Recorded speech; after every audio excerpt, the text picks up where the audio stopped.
Bismillah ar-Rahman ar-Rahim.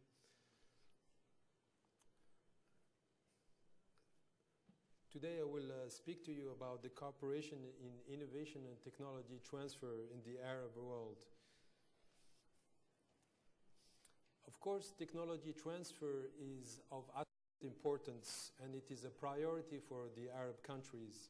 There was a recent article in the Financial Times that suggested that for establishing a credible property rights and embedded in a robust, sustainable legal system are two fundamental requirements for having ability to become proponents in the modern economies today.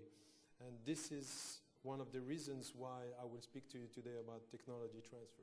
First, in the outline, I would like to describe and give a few definitions about innovation and technology transfer, and describe some of the key challenges for technology transfer. Then I will go and describe some of the legislative frameworks, such as the Bayh-Dole Act in the United States, as well as other similar acts in the rest of the world. And in the second part of my presentation, I will talk about the World Intellectual Property Organization activities that are relevant for innovation and technology transfer in the Arab world. So I'll first describe the WIPO University Initiative, as well as technology transfer projects, and finally development agenda projects that are related to technology transfer, and finally the technology transfer commercialization tools that we have at WIPO. When I think about something, I always think about something else. Quand je pense à quelque chose, je pense toujours à autre chose. This is a phrase from the famous French filmmaker Jean-Luc Godard, and I think is a nice stimulation about the process of innovation. Do we understand innovation today? In fact, it seems like almost everything about the way innovation is taught, practiced, and asserted is wrong, according to the president of Dublin and the author of a recent book called Taming of the New. And this is the phrase from for President Larry Keeley. And according to him, innovation should be more a management discipline. It should be a science more than an art, and it should be treated with the same rigor, planning, and measurement as any other business process. In fact, what he did, he examined failures across dozens of industries and discovered that 96% of the times these innovation attempts have failed, so with only 4% success rate, and that's extremely small success rate. And this is because of the way industries go about innovation. They go about using these brainstorming sessions and relying on inspiration to get to hit upon a great idea. For example, look at this head bubble that was used by Emilio Pucci for flight attendants in the 1960s when they come out of the airplanes to preserve their hairstyle. But of course, it was an interesting design, but it's not really something that's sustainable. So what are the incorrect assumptions about innovation today? To understand innovation, one needs to abandon the long-held beliefs about what innovation is, how it works, and how you get it to succeed. And oftentimes, these new products that are developed are oftentimes distractions, and they only give a very small advantage to the company. So most of the time, companies go about let's think outside the box, let's do all of these brainstorming sessions, but in fact, all they are doing is being random and not focusing on their sustained competitive advantages. So what should be done in innovation is to look at it as a management discipline. And you have to look at three different insights. The first insight is the customer needs. What are the ones that are met, the ones that are unmet, and the subtle ones. Second, the competitive patterns. Who are your competitors in the industry? And third, the company's own capabilities. So if you combine all of these three into solid protocols, then innovation becomes a routine competence, and companies can oftentimes double or even triple their success rates. So in addition to that, you have new phenomenon today called open innovation or networked innovation, الابتكار المفتوح. وهذا الابتكار المفتوح هو يبني على المجتمع. So we are entering a time today when many organizations and individuals can be as effective in participating in the innovation process. Innovation in the past was used to keep people out. Today, it is used to bring people in and to invite people in, to have contributions from everybody from the bottom of the pyramid all the way up. So what are the 10 fundamental types of innovations? The most fundamental type is, of course, the business model innovation. There's other types such as networking, enabling processes, core processes, product performance, product systems, service, channel, brand, and customer experience.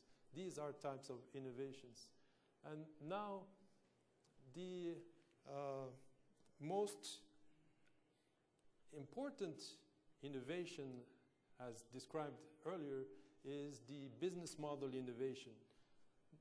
For example, who should have invented the iPod? Can I hear from the audience who should have invented the iPod?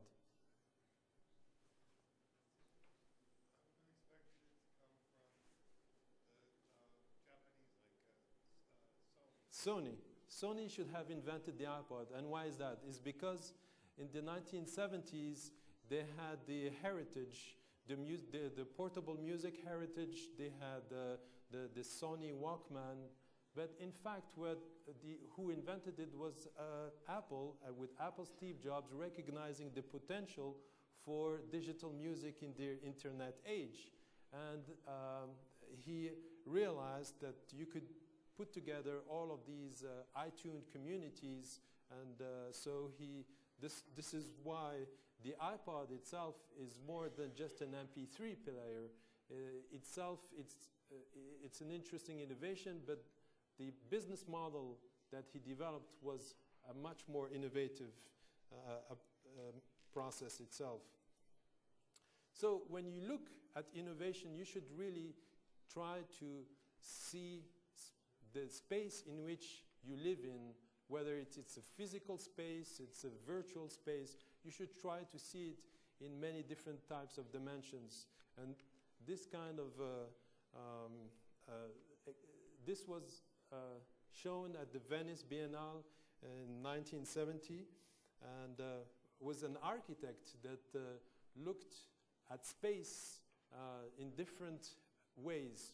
Of course, we're living in horizontal space, but if you start putting different angles in the space you live in, you may discover new dimensions. And this is a famous architect in France, Claude Parent, that was making space with different angles. And for example, what kind of product you could use, or you could develop using these kind of angles. Any ideas? Just a very simple product that you could develop, just taking advantage of using angles in in the space you live in. Yes?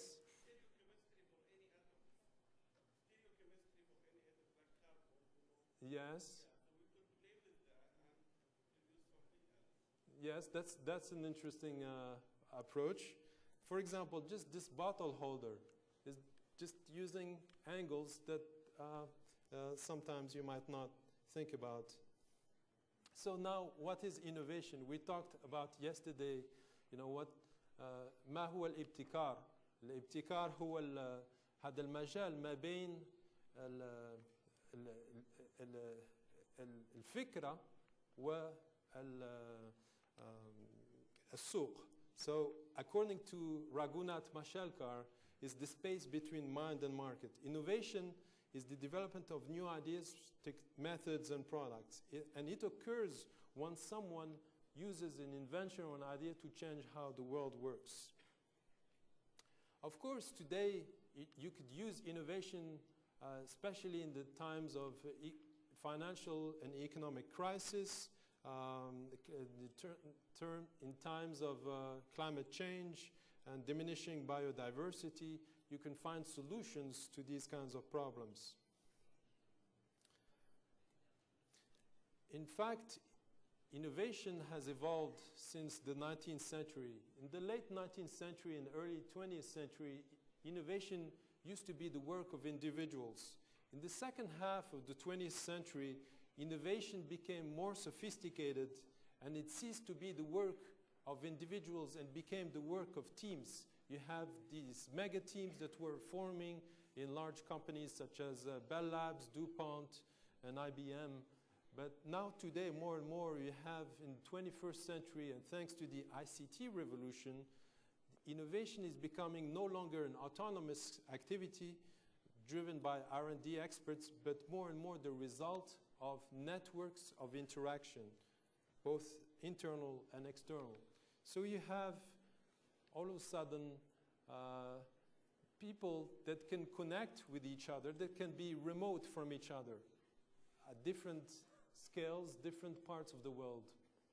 And Joy, the CEO from Sun Microsystems, said that no matter who you are, most of the smartest people work for someone else. So you will never be able to hire the smartest people yourself. It's better to be able to connect with these people, and that is the ICT revolution is an opportunity for the Arab world to also leapfrog a lot of the technology steps and then be able to compete with the developed countries.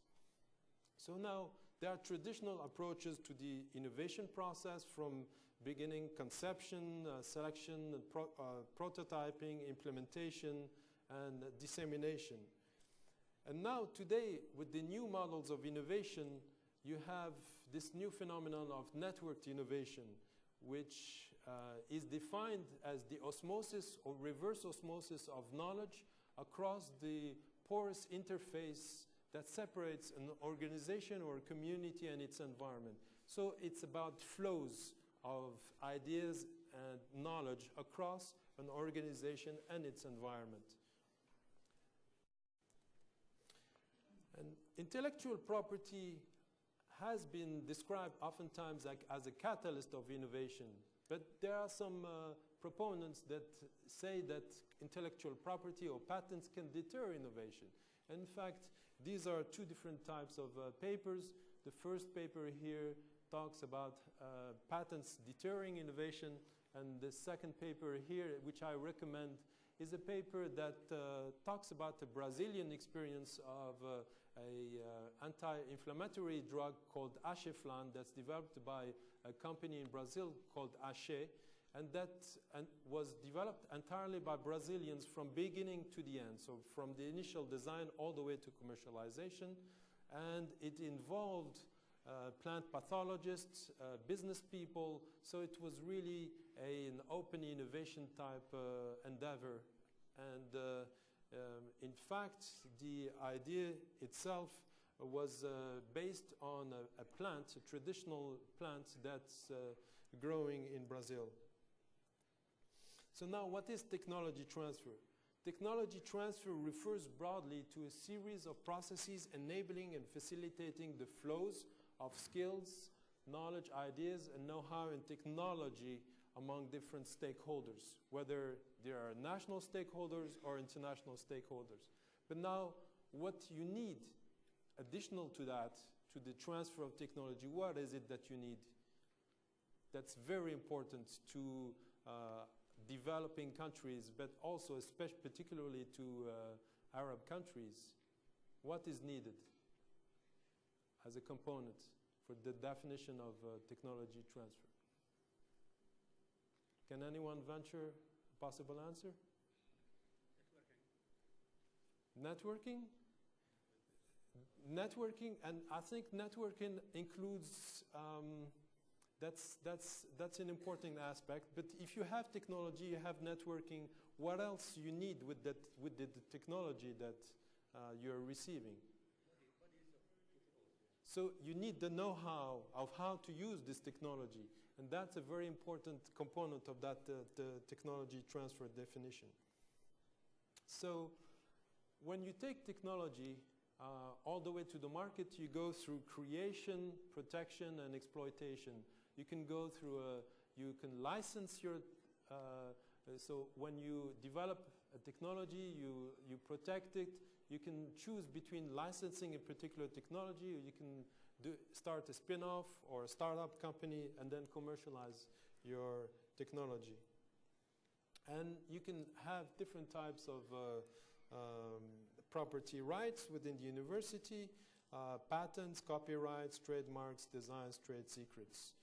And there are different stakeholders within different universities. You can have university and research institutes, the professors, the researchers themselves, the government, etc., and the TTO as well. Now, the IP management in university, you need, of course, the infrastructure. So that's the TTOs, the legal infrastructure, the IP policy, and so on. You need the capacity building. You need and then you do the protection of the intellectual property and the exploitation of intellectual property through licensing or the incubation of startup and spin-offs. So all of this now has a positive feedback loop on the within the university on the financial acquisitions in the university. So a large portion of the income is reinvested back into the university. But now, what are the key challenges that we are facing? For example, in universities here in Saudi Arabia, what are the key challenges for technology transfer? Can anyone venture an answer? IP awareness. IP awareness is one challenge. Another possible challenge? Funding. Funding is another challenge. Another challenge is also culture gap between the university and the industry. They are not talking to each other. The university is doing one thing, the industry is doing another thing, but they are not really collaborating with each other. There's a lack of, so there's a gap between basic research and the market needs. There's a lack of support, etc. So, and also, you mentioned capital. Of course, that's an important aspect. The country needs to have a sizable portion invested into the research and development. And countries that have been able to have a very large innovation capacity have been having very large ratios of R&D over GDP ratio. For example, USA in 2006 had 2.6% ratio. I believe there's other countries, for example, countries that have been championing innovation have had extremely large ratios of R&D over GDP. So investment in R&D is extremely important. And it is very important to have an optimal collaboration between the three different components of what we call the triple helix. So that's the government, the university, and the industry. So now here are the 9 different requirements for an effective technology transfer system. The very first requirement that is needed is political commitment to have the national economic strategy, and then second is to have the IP infrastructure, so that's the IP laws and regulations. Now you have, at the third component of this pyramid, you need to have the national IP and innovation strategy that's developed for the country. Then after that, capital is number 4th requirement. And the 5th requirement here is the scientific research. You need to have the scientific research that's related to the competitive advantages of the country or the resource endowments of your own country. So you need to have that scientific research that's compatible with those resources rather than importing scientific research from overseas. So you have also institutional infrastructure. That's a requirement. So that's the TTOs, the TLOs, the TMOs, so the technology transfer offices. Then once you have this infrastructure, you need to have the minds that are going to work in this infrastructure. So that's the human resources with the IP skills. And then once you set up all of this, you need to establish connections and links between the university and industry to improve the collaboration. And then on top of this pyramid, the last component is effective commercialization. So I think this pyramid is a very nice scheme to keep in mind about how you can improve your technology transfer.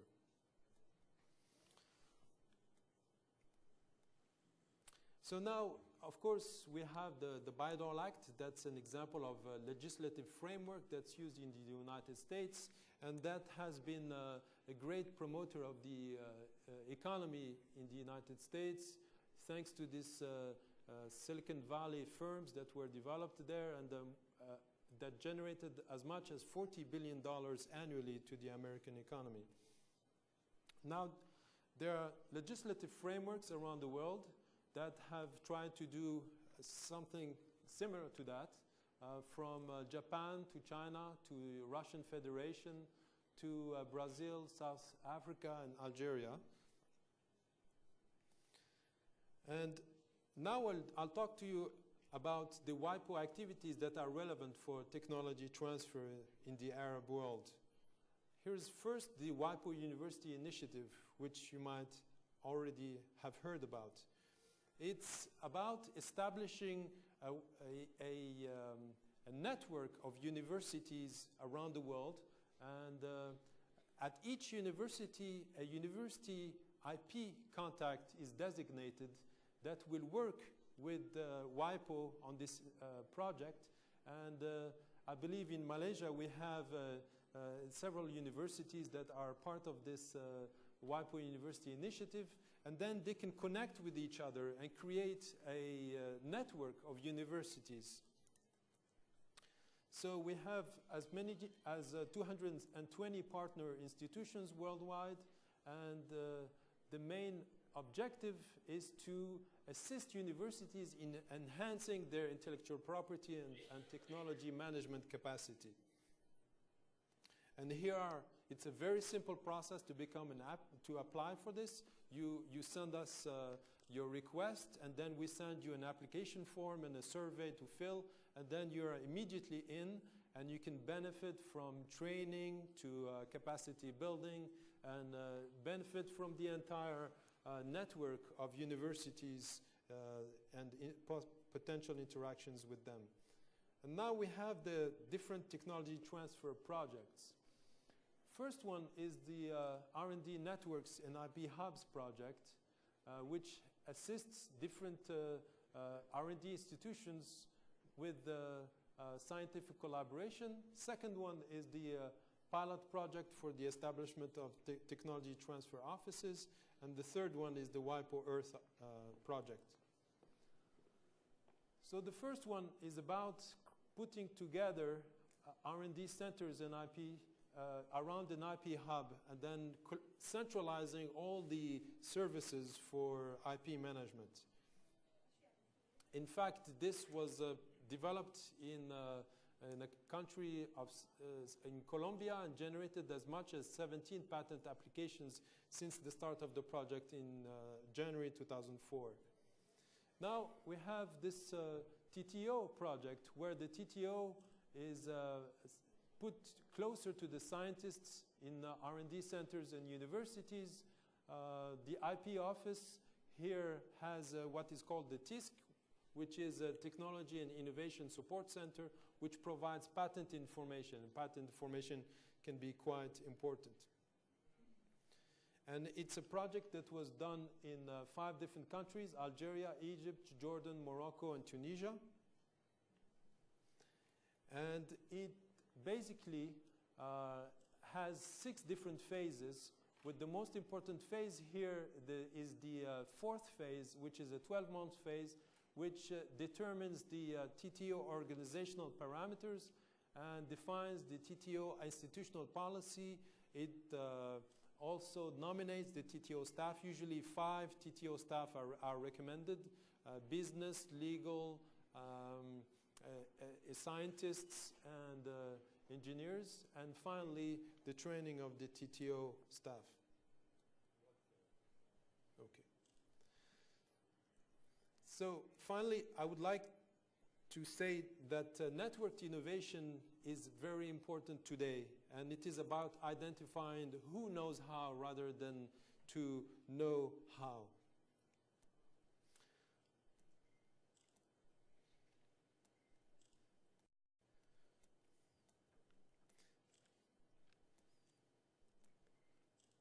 In fact, I would like to give you one last example here, which is a project that was based on open innovation. That's called the Desertec project.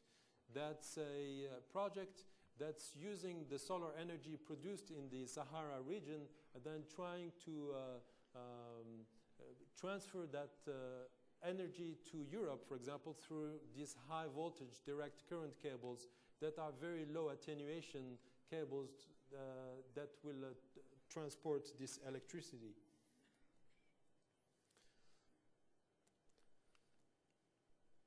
And we have different tools, of course, for commercialization. دكتور علي لو سمحت نلتزم بالوقت.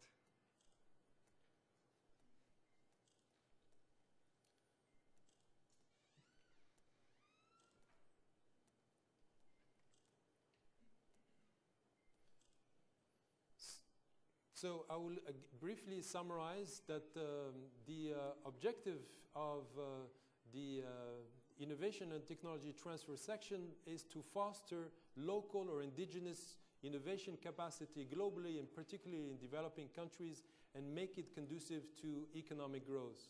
The 2 aims is first to develop innovation ecosystems worldwide, and the second aim is to develop innovation capacity commercialization skills for the member states.